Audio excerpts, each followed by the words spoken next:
یہ وہ پاکستانی محنت کش ہیں جو اپنے خون اور پسینے کی کمائی سے مادر وطن میں زر مبادلہ بھیج کر وطن عزیز کی مالی مشکلات کو کم کرنے میں اہم کردار ادا کرتے ہیں۔ ویزا کی میعاد ختم ہونے پر امیگریشن حکام نے انہیں گرفتار کیا تھا۔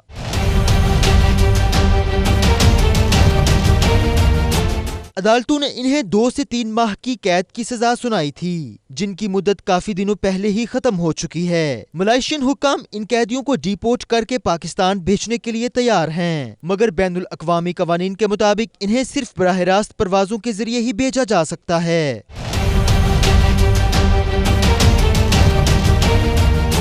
پاکستان اور ملائیشیا کے مابین براہ راست پروازیں کب تک شروع ہوں گی؟ یہ مجبور اور بے بس پاکستانی کب بے گناہ قید سے آزاد ہو کر اپنے وطن واپس پہنچیں گے؟ اس بارے میں پاکستانی ہائی کمیشن کوالالمپور کے چارج ڈی افیئرز میاں عاطف شریف کا کہنا تھا کہ انہوں نے PIA کے اعلیٰ حکام اور پاکستانی وزارت خارجہ کو باقاعدہ درخواست دی ہے۔ 200 کے قریب ہمارے لوگ اس وقت جو ہیں چند ہفتے 10 دن سے انتظار میں ہیں کہ کوئی ڈائریکٹ فلائٹ ہو تو وہ پاکستان جا سکیں۔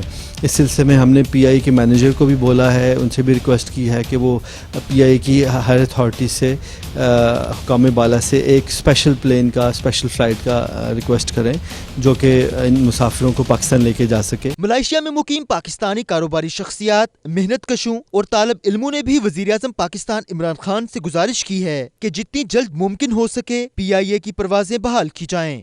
پاکستان اور بھارت کی سرحدی کشیدگی کی وجہ سے دونوں ممالک کی فضائی حدود ہر قسم کی فلائٹس کے لیے بند ہیں۔ ملائیشیا میں خاص طور پر مسافروں کے علاوہ یہاں پہ 250 سے زائد ایسے پاکستانی ہیں جو جیلوں میں قید ہیں، معمولی نوعیت کے مقدمات ہیں، یہاں پہ غیر قانونی طور پر رہنے کی وجہ سے وہ جیلوں میں قید تھے، ان کی سزائیں مکمل ہو چکی ہیں۔ پاکستان میں سیاحت کو فروغ دینے کے لیے دنیا بھر کے پاکستانی سفارتخانے، کونسلیٹ اور اوورسیز کوششوں میں مصروف ہیں۔ اس حوالے سے ہانگ کانگ میں شگوری ٹورسٹ کلب کی چیئرمین طارق شگوری نے پاکستانی کونسل جنرل عبدالقادر میمن سے ملاقات کی ہے۔ پاکستان میں سیاحت کے فروغ کے لیے شگوری ٹورسٹ کلب کے چیئرمین طارق شگوری چین، قطر اور ہانگ کانگ کے دورے میں مصروف ہیں۔ دورہ ہانگ کانگ کے دوران انہوں نے پاکستانی کونسل جنرل عبدالقادر میمن سے ملاقات کی۔ اس موقع پر پاکستان میں سیاحت کے فروغ کے لیے انہوں نے تجاویز پیش کی، جنہیں کونسل جنرل پاکستان نے بے حد سراہا۔ عبدالقادر میمن کا کہنا تھا پاکستان قدرتی حسن سے مالا مال خوبصورت ملک ہے جہاں سیاحت کا فروغ وقت کی اہم ضرورت ہے۔ اس موقع پر طارق شگوری نے کونسلیٹ جنرل کو شمالی علاقوں کا انتہائی تفصیلی اور معلوماتی ٹورسٹ میپ بھی پیش کیا۔ اس موقع پر ضلع ٹک پاکستان کے hazarocity.com کے CEO یاسر امین بھی موجود تھے۔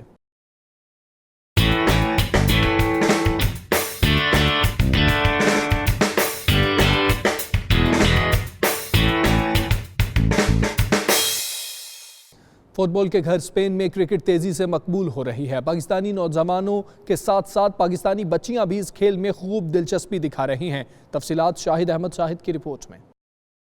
فٹ بال کے گھر اسپین میں کرکٹ تیزی سے مقبول ہو رہی ہے، جس میں پاکستانی نوجوانوں کے بعد پاکستانی بچیاں بھی پیش ہیں۔ 12 سے 17 سال کی عمر پر مشتمل 4 کلبز ایسے ہیں جس میں اکثریت پاکستانی بچیوں کی ہے، جو نہ صرف ان صحت مند سرگرمیوں میں حصہ لے رہی ہیں بلکہ دنیا کو یہ پیغام بھی دے رہی ہیں کہ پاکستانی خواتین اور بچیاں زندگی کے کسی بھی شعبے میں کسی سے کم نہیں۔ بارسلونا میں ہونے والے سٹی کونسل کے تعاون سے کاتالونیا بلیک اور کاتالونیا پنک کلب کے درمیان میچ کاتالونیا بلیک نے 2 رن سے ضرور جیت لیا، مگر اصل فتح اس سوچ کے حصے میں آئی جو خواتین کو میدان عمل میں کامیاب و کامران دیکھنا چاہتی ہے۔ اس موقع پر سٹی کونسل اور مختلف سکولوں کے نمائندے بھی موجود تھے۔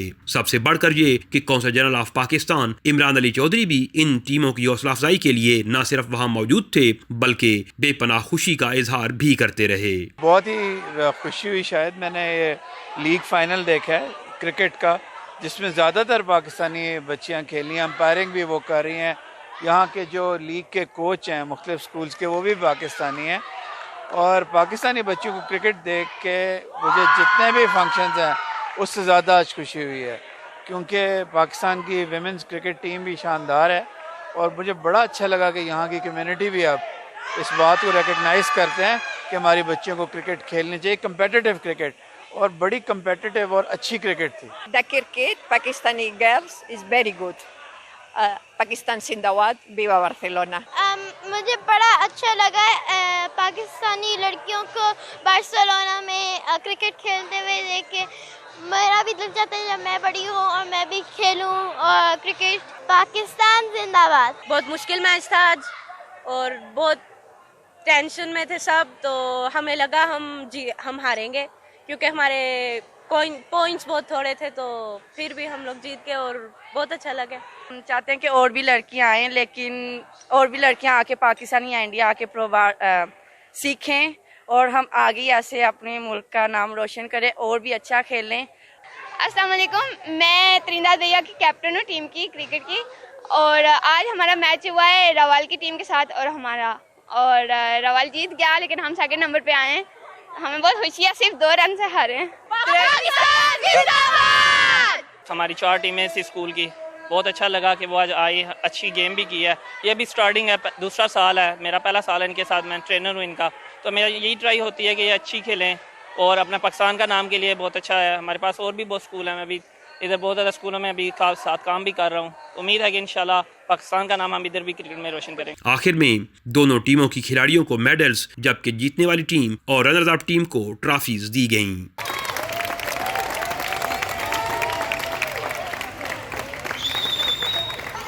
پاکستانی نوجوان لڑکوں کی طرح پاکستانی بچیاں بھی اب کھیل کے میدان میں پیش ہیں, جو وطن عزیز کا نام دنیا میں روشن کرنا چاہتی ہیں. کیمرہ ٹیم کے ساتھ شاہد احمد شاہد, 92 نیوز, بارسلونا, اسپین.